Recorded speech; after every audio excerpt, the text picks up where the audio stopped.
'Twas the Sunday before Christmas. Steelers donning gold and white, their spirits held high with merry and might.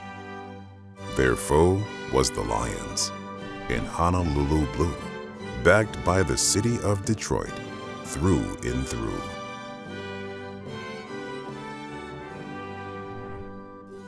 This week, the Steelers were coming off a win into Ford Field, the Lions' den. If you ain't got nothing to do it for, look right here at 9-9. He gonna be playing with that juice today. Good news. Derek Harmon, who has missed the past few games with a right knee injury, he is back and ready to play in front of his hometown. A hostile December. No favors tonight. Just grit versus grit under stadium lights.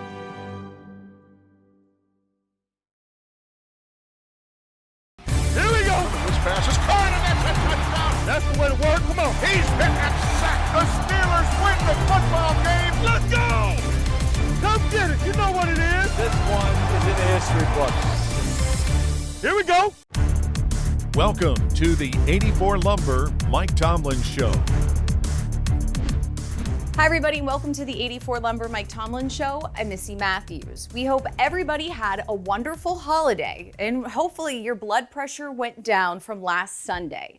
The Steelers and Lions game went down to the final seconds and then some. But luckily for Pittsburgh, they left Detroit with their third straight win. And for more on how they did it, let's welcome in Bob Pompeani, who's standing by with Coach Tomlin. Guys.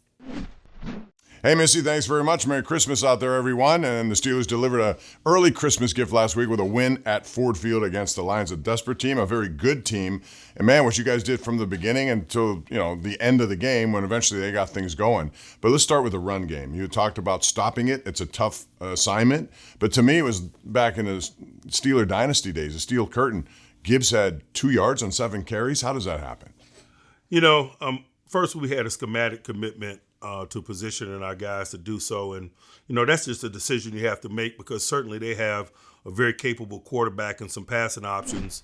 But for us, we just thought from a traction perspective and so many of their splash plays in the passing game are play action oriented that we could really give ourselves a leg up if we just made the schematic commitment to positioning ourselves to minimize the running game. And then obviously, secondarily, we put it on our guys up front to win. They had some challenges. They had a practice squad elevation playing at center, and you saw how quickly that became a component of the game. I think Benton had a sack, maybe the second play of the game on the interior, and so it was about our guys up front.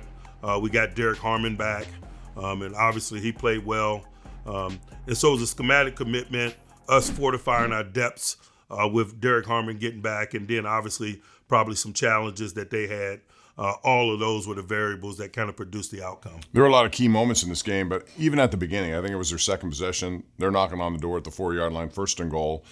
In the grand scheme of things, that possession gets not talked about enough, but you had an opportunity to shut them down. They went for it as they normally do on 4th down. Sawyer made a tackle for loss. How big was that? And maybe changing their mindset about what they do at the goal line. I don't know that we thought we could change their mindset. They've been aggressive in that space and have been for a number of years, but we certainly were prepared for it. The big thing, we won the 1st down. They generally run a base run at 1st down. We won that down, and then it kind of worked from there. We were able to mix up some things schematically, but more than anything, our guys had and displayed a mindset of 4-down football down there, and they understood the significance of the point swing. And, I'd be remiss if I also didn't mention I like the way our offense backed that up as well and supported it. You're not always going to go 97 yards on the subsequent drive, but it's important that you get a 1st down or 2 in the effort to provide space. And we did that. I think on 3rd down, we completed the ball to Calvin on our sideline, and we were able to maintain possession of the ball, give ourselves some breathing room, et cetera, to support that big stop. Yeah, complimentary football. You also saw it when Darnell Washington fumbled when it looked like you were going in, and all of a sudden it turned into 2 points the other way. That's complimentary football. And what about that 3rd quarter when Detroit had the ball for just 51 seconds? Yeah, it was awesome. We started fast, possessing the ball in the 3rd quarter, as you mentioned. Darnell wasn't able to maintain it, but then we stood our ground. and we didn't allow them to get that significant backed up earned first down. We stopped the run, and we had a nice sack and safety by Duggar, and then we were able to get the ball back. And as you mentioned, the possession of the ball component in that sequence was one of the reasons why we were able to wear them down and win the line of scrimmage in the fashion that we were able to win it a little bit later on as we pushed into the fourth quarter. We talked about you stopping the run game. Your run game was exemplary to the point where never before in the Steelers' history as a team rushed for 8.5 yards per carry as you did in that game. But to me, look at the offensive line to start that thing. You have a guy like Dylan Cook, and I remember what you said last week about, I'm not going to ask you to be patient, I'm going to ask you to work while you wait. Mm-hmm. He seems to be the prime example of that. He is. There's a guy, it's just another guy, the latest guy that's an example of the motto that we live by. The standard is the standard, and one man's misfortune is another man's opportunity. He's been working extremely hard since he's been here, and he's getting the fruit of that labor, and deservedly so. But man, we needed it. We needed it in a big way, and certainly he was a big component of our run game, and particularly some of those big runs there in the fourth quarter that really helped us out. We're to our left and behind him. Yeah, Warren had 2 45-yarders, but maybe the turning point of the game was the Gainwell catch right at the end of the first half. There's always a player or two that can turn the tides. Was that the biggest one this week? You know, and taking nothing away from the Kenny Gainwell play, certainly was a huge play. But we converted, I think, 2 or 3 third down and 10s in that drive prior to it. Adam Thielen, can't say enough about his contributions in that sequence. I think the first one was a third down and 10. We dumped the ball to Pat Fryer move. He was able to get the first down. But I think there were 2 third downs after that to Thielen that kept that drive alive and put us in position for Kenny to make that play. And converting third down and 10s, and particularly third down and 10s within a 2-minute sequence, is huge. Because if we don't convert those, they get the ball back and they're coming back at us. And it's 10-3, and they could be coming back at us to expand that lead. Those converted third downs preserve the ball, the possession of the ball, put us in position to enjoy that special play by Kenny and go in tied up 10-10. And the ending was sort of a wild situation, though. And from a coach's point of view, I looked at that play and thought forward progress had been stopped. They allowed it to go on, but pass interference nullified the whole thing, though. As it played out, what were you thinking about that end? You know, I certainly thought forward progress was stopped. I certainly knew that the penalty was an offensive one, and so I just viewed it as, you know, them working through whatever it is that they needed to work through. I felt pretty comfortable about the outcome as I saw it unfold at real time. And so, you know, it's just a matter of waiting patiently at that point for them to sort things out and articulate their decision-making, not only to us, but to the fans in stadium, et cetera. And I kind of read Carl Schefter's lips from a distance, and he said something to the effect, that's OPI, this game is over. And I think that's when I took my headset off and I knew. But it still wasn't clear, I think, to the larger public and so forth for another few moments or so. Yeah, well, it's a memorable game for your 200th career win. Congratulations on that, both postseason and regular season. When we come back, Mike Tomlin and company will try to make it 201, a trip to Cleveland, which is never easy. Missy, we'll talk about the Browns and what they've been up to when we return. All right, thanks, Bob, and that is correct. Not only did Coach Tomlin hit his 200th career win, he is the 3rd youngest head coach to do so in NFL history. And congratulations also goes out to Jalen Ramsey, Ben Skoranek, and TJ Watt, who were voted to the Pro Bowl games. It marks the 25th consecutive season the Steelers are sending multiple players. While Ramsey and Watt are no strangers to the Pro Bowl, this is the first time for Skoranek. The Mike Tomlin Show will be right back.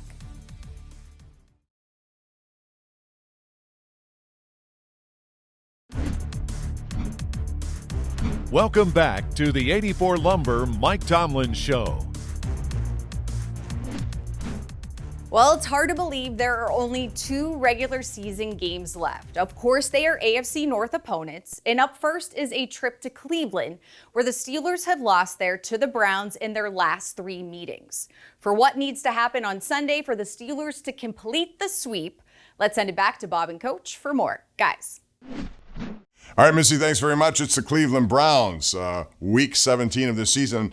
Coach, it's never easy. It's a division game late in the season, regardless of their status. It's never easy going to Cleveland. Why is that, do you think? Because quite honestly and transparently, they have the number one unit in the AFC North statistically. Their defensive unit is the best unit in our division, offensively or defensively. And when you have a unit like that, you're in every football game. They got a guy who's probably the unquestioned defensive player of the year in Myles Garrett, and they probably got a guy on the second level in Carson that's probably the unquestioned defensive rookie of the year. And so when you got two players of the year in your front seven, you're statistically what they are defensively. You got a savvy, experienced coordinator like Jim Schwartz. You're going to be in every football game. Certainly they've had their challenges, but that unit and the way that they're performing and the way that they're coached is the reason why there's cause for concern anytime you're playing them. For example, I think we've lost our last two times in Cleveland. Largely over the course of his career, we've done a nice job of working to minimize Myles Garrett. I think he's got 13 career sacks against us. Well, 5 of them have been in our last 2 trips to Cleveland. And so we get in that environment versus that defense and that guy. It is a full day's work. He's capable of wrecking the game. That's what we mean when we say he's a game wrecker. And that's why we're working with an edge this week, regardless of all those outside variables that may lead you to believe that is insignificant.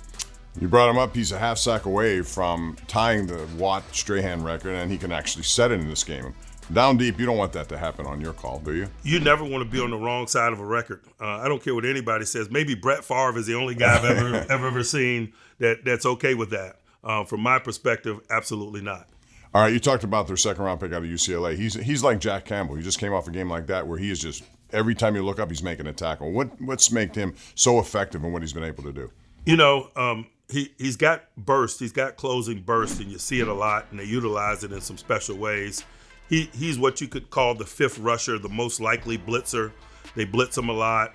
They also play him free underneath when they play man-to-man. They allow him to mirror mobile quarterbacks and secondary contain and so forth. He's got an awesome skill set and feel for the game. They really lean in on his talents with what they do schematically. And I think all of those things roll into one really creates the body of work that we're looking at that's probably going to win him Defensive Rookie of the Year. Over your career, you've made life miserable for young quarterbacks, especially rookie quarterbacks. You're facing one this week. From what you've seen of Shedeur Sanders, positives and negatives about his game and what you need to do to kind of control him. He's not lacking confidence. He's a legitimate competitor. I can't say enough about his toughness. I hadn't seen him blink in the face of pressure and so forth. He doesn't watch the rush the way that certain guys do. He's building a nice rapport with some young guys. And I just think it's always good when a unit or a collective is growing together. He's thrown a bunch of balls to Fanning. Fanning has 70 catches and 700 yards. In recent weeks, Isaiah Bond's role has really expanded. Malachi Cordley.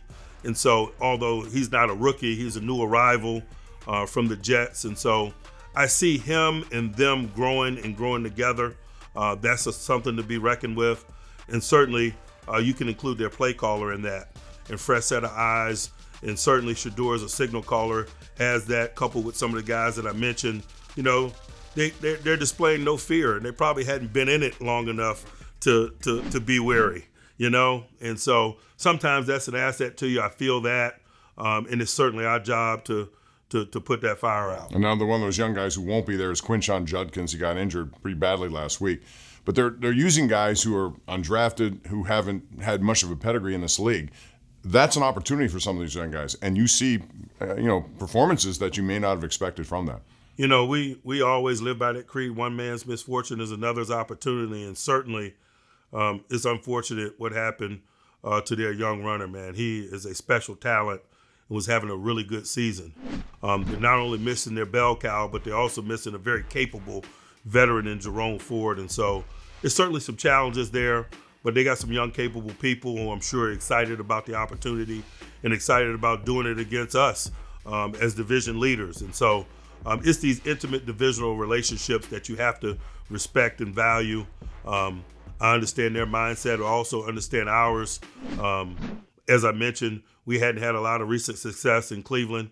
And if you're going to be division champs, you got to be able to take that show on the road and win games in hostile environments. And So I'm excited about this opportunity for us. And that opportunity to come up on 1 o'clock Sunday afternoon on KDK TV. Should be a great day for football. We'll talk about the keys to this game coming up later with Coach Tomlin. Missy, let's head back to you.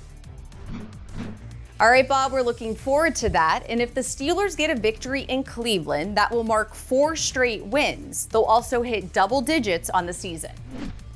Pittsburgh will be going against a different rookie QB for the Browns this week. And under Coach Tomlin, the Steelers are 27-6 in the regular season when facing a rookie signal caller. Merrill Hodge has more on Shedeur Sanders coming up after the break.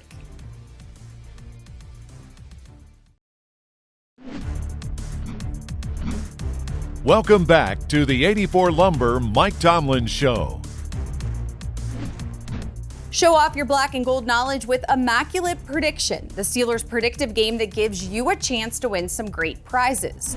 Here's one of the Week 17 questions. Will Joey Porter Jr. record an interception in Cleveland, yes or no? Just head to the Steelers mobile app now to compete for this week's first place prize, an autographed JPJ jersey. Good luck. Well, the last time Porter and the Steelers defense faced the Browns, Dylan Gabriel was the quarterback. That was Week 6, and now Cleveland is starting another rookie at QB. Merrill Hodge has more on Shedeur Sanders in this week's playbook.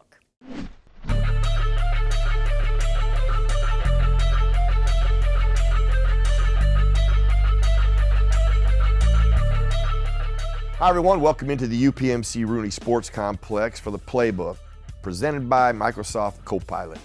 Cleveland Browns, round 2, different rookie quarterback this year, Shedeur Sanders.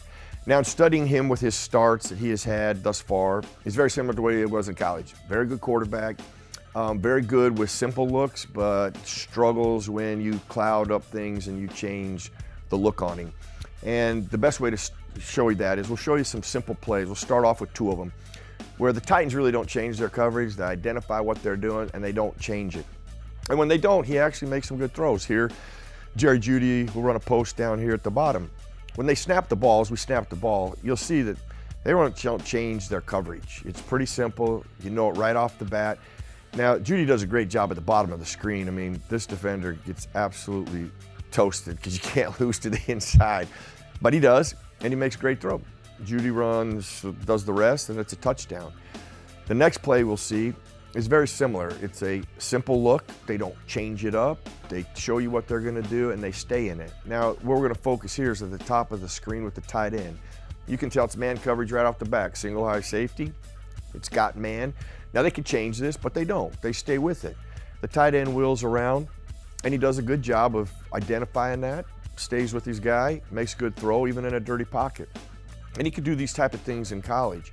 Where he really struggled in college and even in the NFL, and most young guys do, only the elite ones get really good at this, is when you start bringing pressure and you speed them up and you change the look. Okay, well this one they're going to bring some pressure. Now, as they come at the top of the screen, the defender's going to get into the backfield and pressure him. When that happens, now he has to move and make a throw. This is where he is not very accurate.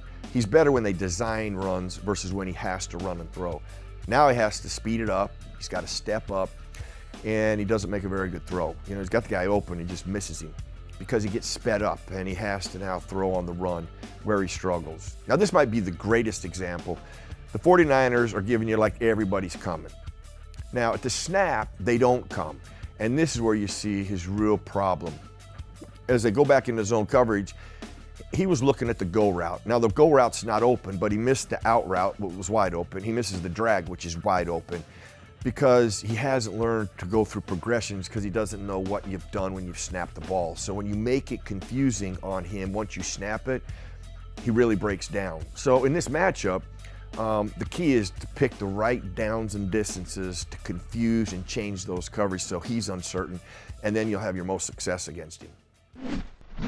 You can catch all of Merrill's playbooks on the team's official YouTube page. Well, so far this season, the Browns have 49 sacks, and 22 of them belong to Myles Garrett. Last week, the Bills held Garrett to just half a sack, so now he only needs one more QB takedown to break TJ Watt and Michael Strahan's single-season sack record. For much more on what to expect on Sunday, it's time for Keys to the Game, presented by your neighborhood Ford store. Let's send it back one final time to Bob and Coach. Guys.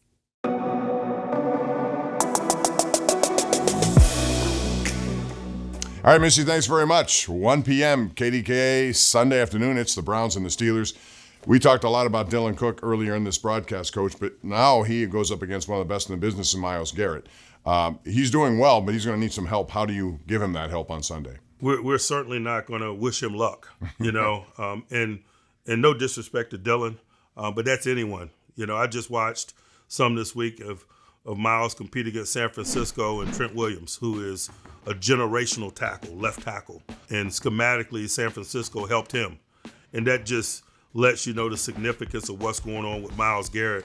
We're going to do all the things that teams do in one-dimensional circumstances to help. But it's not something that he hadn't seen not only this year, but over the course of his career. He's got 22 sacks. I'd imagine the vast majority of those are against the very schematic concepts that we're going to choose to deploy to help Dylan. And so we're not acting like we're inventing the wheel. We better minimize those moments. We better stay on schedule. We better not be in third and long a whole bunch. That's the first way you help them, is to stay out of those circumstances. I think offenses are converting 11.9% of third and long against their defense for the season. And so that gives you an understanding that first and foremost, you better work to stay out of those circumstances. And when we are in those circumstances, we better be really thoughtful, and Dylan better be really good. Coach, thanks as always. Appreciate it. Look forward to win number 201 coming up. It's Cleveland and Pittsburgh Sunday at 1. Our pregame show begins at 11:30 a.m., and we'll have 2 hours of postgame afterwards. That's going to do it for our show. Again, Merry Christmas on behalf of Coach Tomlin, Missi Matthews, myself, and everyone here at Steelers.com and Steelers TV. Thank you for joining us. We'll see you again next week for another edition of the 84 Lumber Mike Tomlin Show.